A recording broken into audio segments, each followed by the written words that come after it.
This is our Rackless 80-liter bag. So the Rackless is a pun on Rackless.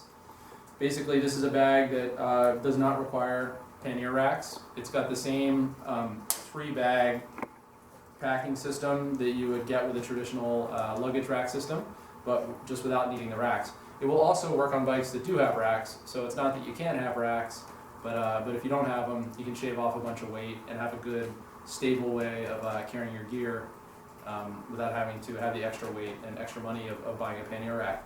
I've got this rigged up on my 950 Super Enduro, but you know, it'll work on anything from probably a 500 or 600 cc bike all the way up to a big 1200.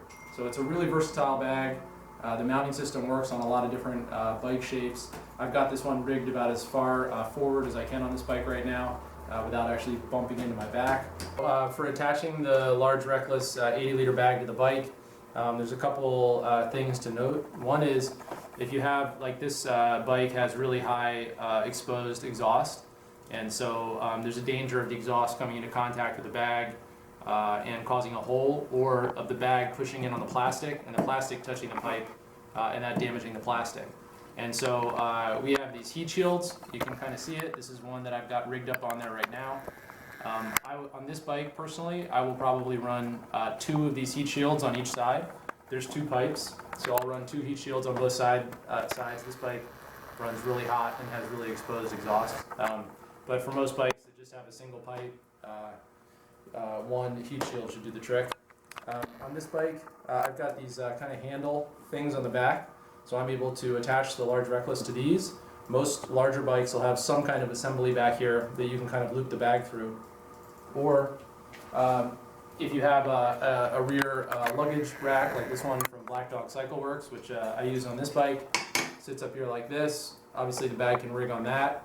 And if you don't have any little loops or metal things on the back, then we have these little metal brackets that we make, and these can be mounted somewhere on the plastics on the back of the bike like that, and you can loop your attachment straps through those. So those are kind of the options for attaching the back of the bag to the bike. So for the construction on these bags, the black material you see that we use in all of the main outer areas of the bag, this is 1680D ballistic nylon, really tough material, really abrasion resistant. Then on the legs at the bottom here, this patch is Hypalon, and this is an abrasion patch that we put there basically to protect the ballistic. All of our molly panels on the sides of the bag and also on top are made from Hypalon with nylon webbing and then bar tacking. The dry bags are made from PVC material, 22 ounce, with welded seams, so they're 100% waterproof. And one of the cool things about this bag, and also the small Rackless and a lot of our bags, is that we have 2 separate layers. So there's a dry bag on the inside and then a harness on the outside. And so the outer harness, if you have like tree branches that are hitting the bag, or you drop the bike on the leg or whatever, and you cause some kind of abrasion to this outer surface, you don't have to worry about affecting the waterproofness of the bag, because the waterproofness is on the inside layer. So we have an outer abrasion and impact layer, and then an inner waterproof layer. On the bottom of the bag, the legs are Hypalon, and the middle is ballistic nylon. Here on the end of the legs is our attachment system. So this has an aluminum bar on both sides, and I'll explain how that works in a minute. And then back here we've got 2 aluminum D-rings and external pockets that are also made from 1680D ballistic nylon. So now next I'm going to attach the bag to the bike, and there's 2 key components to the attachment system. One is the legs. So here you can see the way the leg attaches. We have this aluminum stiffener that runs laterally across the leg of the bag, so that gives it a lot of stiffness. And there are 3 different connection points here. The aluminum bar can be removed. It's in this little webbing pocket. It can come out like this. And this nylon webbing can be moved into any one of those 3 locations based on how you want the bag to sit on the bike. So when you get the bag and get it set up on your bike, it'll be obvious where you want it. And then just slide the aluminum bar back in like that. One of the advantages of this system is that this is one of the sort of high impact parts of the bag. And so if you're on a trip and this gets torn or gets some kind of abrasion or some kind of damage, you have a crash, whatever, you can just get another piece of webbing or pretty much any kind of strap or even string or anything you want and loop it through this aluminum bar and reconnect the bag to the bike and get back on the road and not be stalled. So we specifically designed this instead of sewing it into the bag so that it can be removed and replaced out in the field. So the second part of the attachment system to the bike is the rear attachment, which is here in the middle on the harness underneath the main dry bag. You'll see there are these three really sturdy buckles here, and then three straps that come out from underneath the bag, three nylon straps. So these are what we're going to use to attach the bag to the back of the bike. So on this bike, I've got these grab handle sort of luggage racky thing back here. And so the first thing I'm going to do is connect the center strap. And on this bike, I kind of run it up and around through the two handles. Again, this is going to be different on every bike.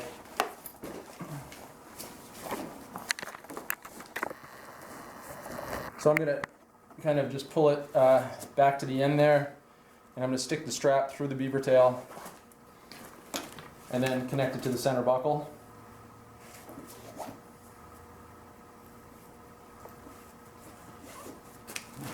Pull it tight, and then I'm going to do the same thing with the two side straps.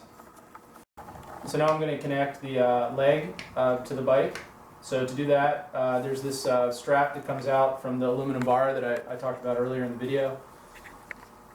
I'm going to take this and kind of, on this bike, I connect it to the little assembly here for the passenger foot pegs.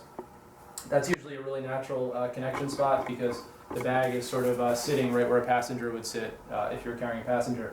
You know, in some cases you might be rigging the bag a little bit further back if you do have a luggage rack on the back of the bike, in which case you just find a different connection system or connect it to the passenger pegs, but just have a little bit more tilt on the legs, which works as well.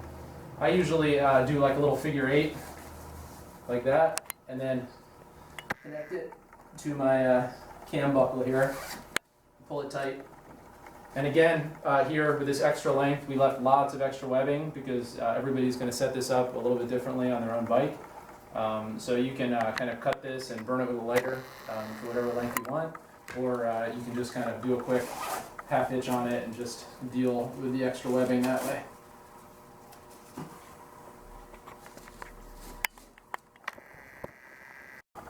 One of my favorite things about these bags is how easy it is to get at all of my stuff throughout the day. So you can see, like, if I've got something in the side storage, side dry bag, and I want to get into that, it's really quick and easy. So I can pull stuff out, put stuff in throughout the day, and not have to deal with undoing any of the connection straps from the bike.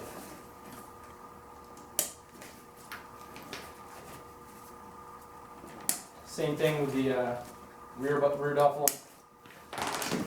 Really easy. Again, to get in and out, no problem. So I don't have to, once my connection straps are set, I don't have to change them for the rest of the trip. So I'm going to take out the side dry bag just to kind of show you the carrying capacity of this bag. So the way this comes off is you undo the top compression strap and then take these side straps, and these actually come around and connect to each other on top, making a really convenient carry handle. And then the entire bag just pulls out of the harness like that. You can see we've got a clear front on the dry bag. That way you'll know which dry bag you're dealing with, and you can see where your stuff is inside the bag. It makes it a lot easier to get to. On these bags, they're roll tops. Again, 100% waterproof. We give you a nice long throat on the bag. So if you want to overstuff the bag, if you sort of acquire things on your trip and need to have the capacity, like for example groceries and things like that, if you need the capacity to be larger or smaller, you can do that by adjusting how much you overstuff it. So I'm just going to pull out the stuff I have in here. I just have a couple of riding jerseys and my tent and some other stuff thrown in there just for filler.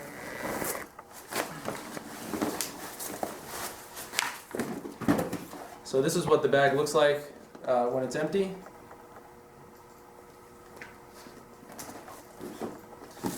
On the back of the bag, on the front of the bag, we've got a clear panel.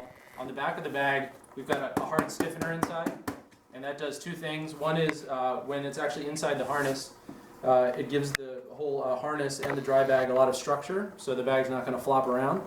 And it also gives you a hard surface for when you're actually loading the dry bag into the harness. It gives you something to push against to kind of force the dry bag down inside the leg. On the bottom of the bag, we've got this nylon webbing, and this is a handle that's designed to help you pull the bag into the harness. So I'll show how that works when I reload this into the harness. So I'm going to go ahead and pack this stuff back in, and then we'll get it loaded up.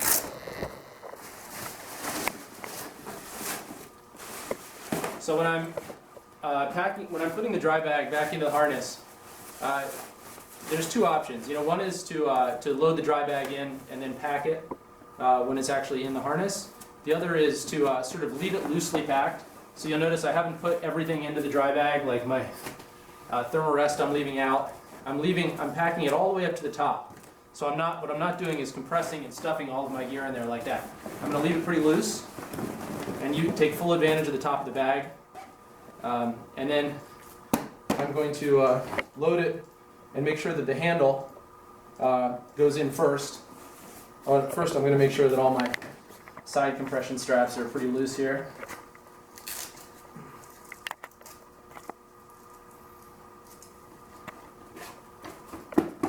And then I'm going to load it like that. And I'm going to reach up through this hole at the bottom and grab the handle on the bottom of the dry bag and pull it down into place. Now that it's in there, I'm going to stuff my gear down tighter, grab anything that I haven't packed yet, tuck it in there, and now I'm going to compress the bag. So as I roll it, I'm squeezing air out. Then the dry bag connects down to the sides like this with these side compression straps.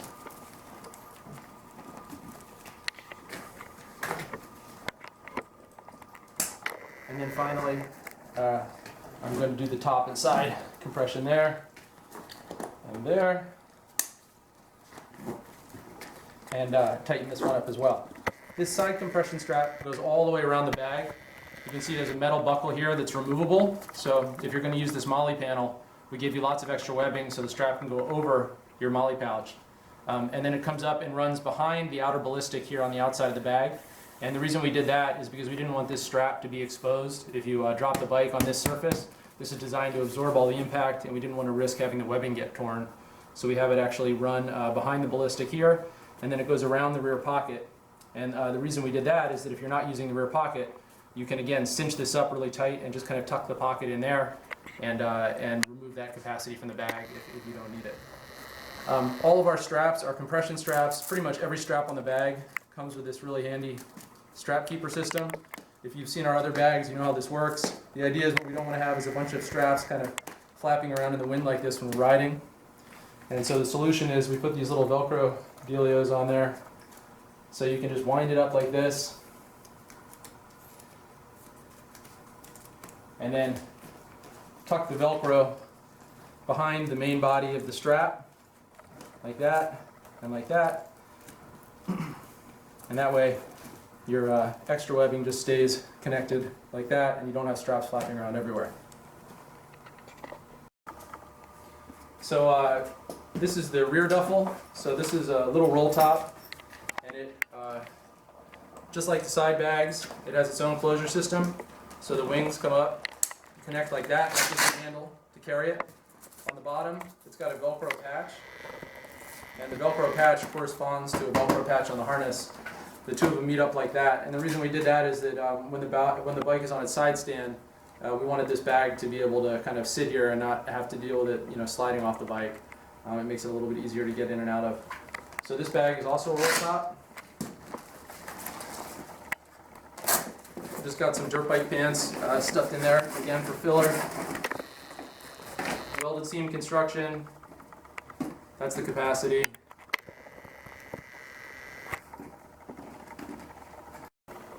So this is what the rear duffel connection system looks like on the harness close up. As you can see, there's a female side release buckle on one side, a male side release buckle on the other side, and a Velcro patch in the middle. So when I set the center dry bag down, I'm going to make sure that I put the female and male ends on the right side, and then just line up the Velcro.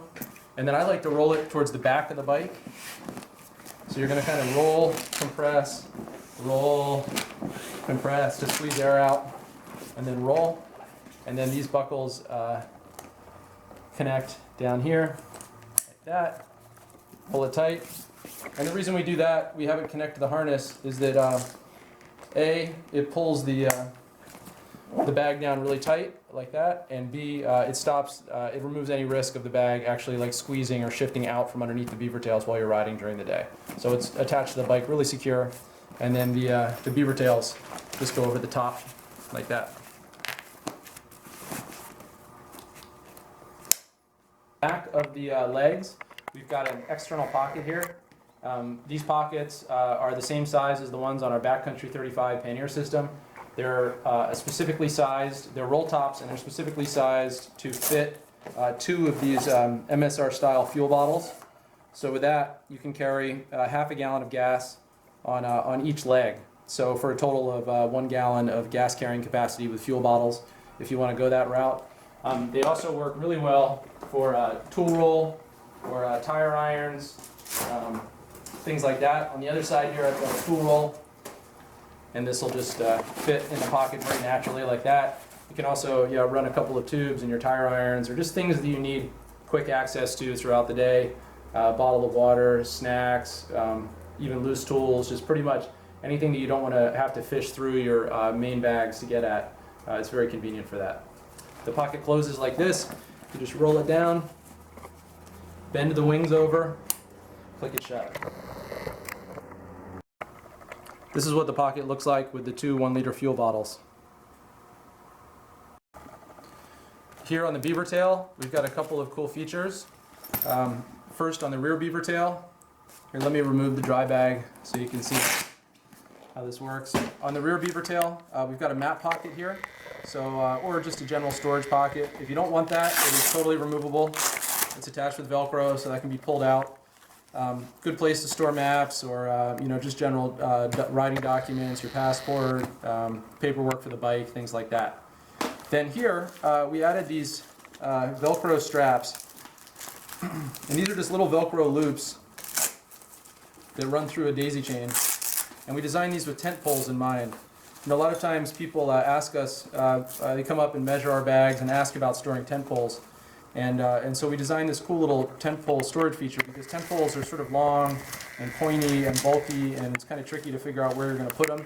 And also, you don't necessarily want them in the side bags, because the side bags take a lot of impact when you drop the bike.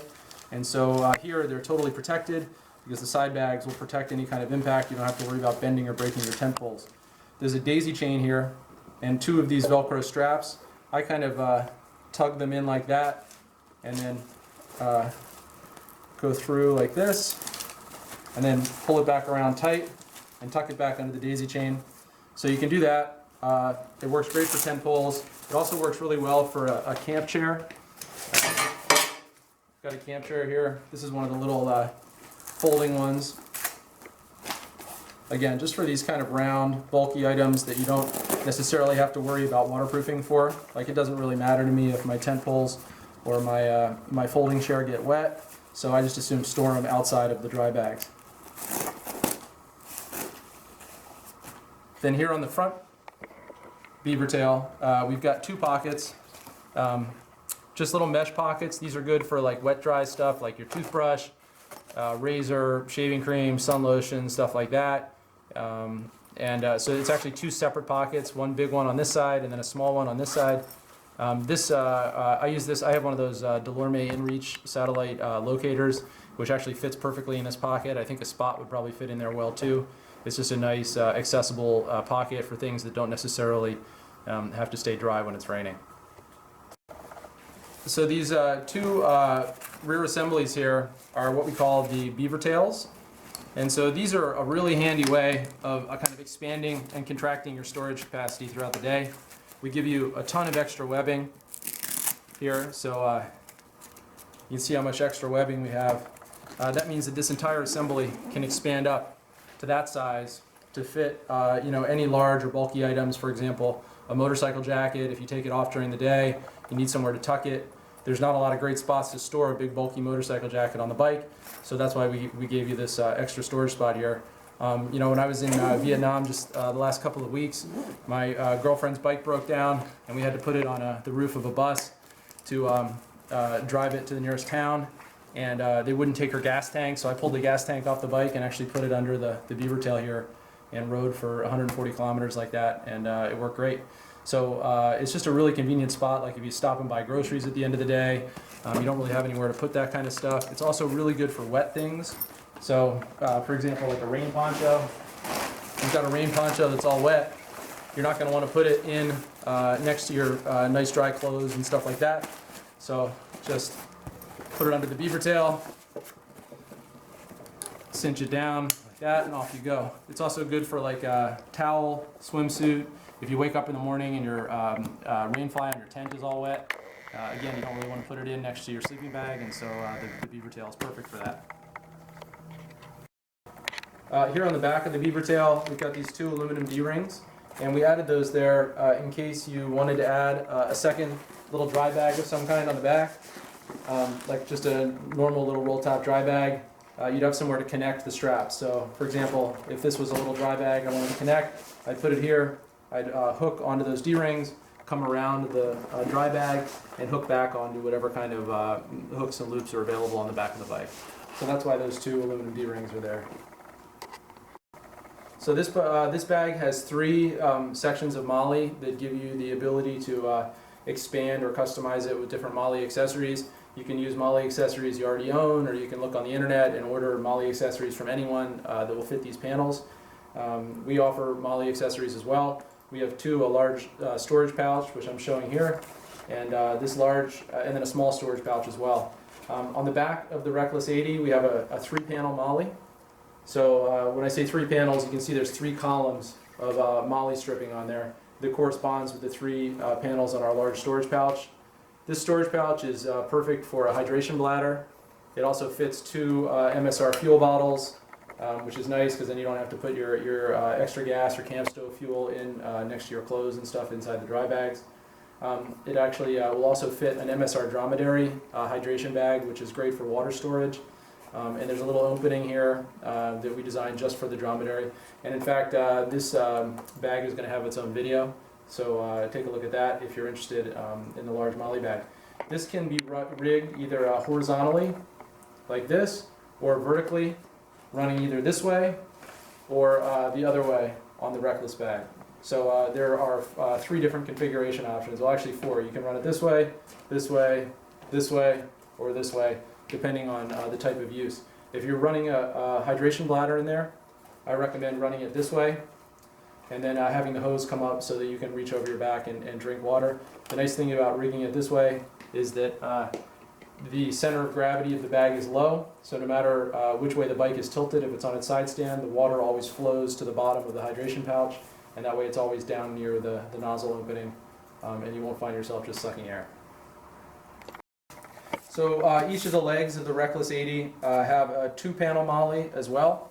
This is a really convenient spot for our small MOLLE pouch. This thing will fit an MSR fuel bottle.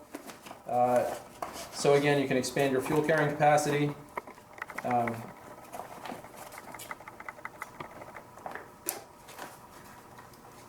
So that, when you rig it on the side panel here, run this compression strap, unhook this compression strap, connect the MOLLE, and then run the compression strap over the outside of the MOLLE pouch. That gives it some extra stability and security. On this trip I just got back from, I actually used one of the MOLLE pouches to carry this tool roll, so it's really handy for that. It just fits very well in a pouch this size. I use the bottle holders a lot to carry my whiskey flask as well. So pretty much anything that fits this profile, it's just a way of expanding the bag and adding some additional stash spots. Okay, there's a couple different ways to carry this bag when it's off the bike. The quickest and easiest one is there's a carry handle here, which you can use to just hold it at your side like that. Alternatively, if you want, I will often carry it over my shoulder. So, like that. And then the third option is to take the straps from the legs and connect each side's connection strap to the cam buckle on the other side of the bag, like that, and then do the same thing back this way, like that. And then these become essentially a really convenient shoulder strap. So the Rackless 80 liter Pannier and Duffle Rackless system, 360-degree view.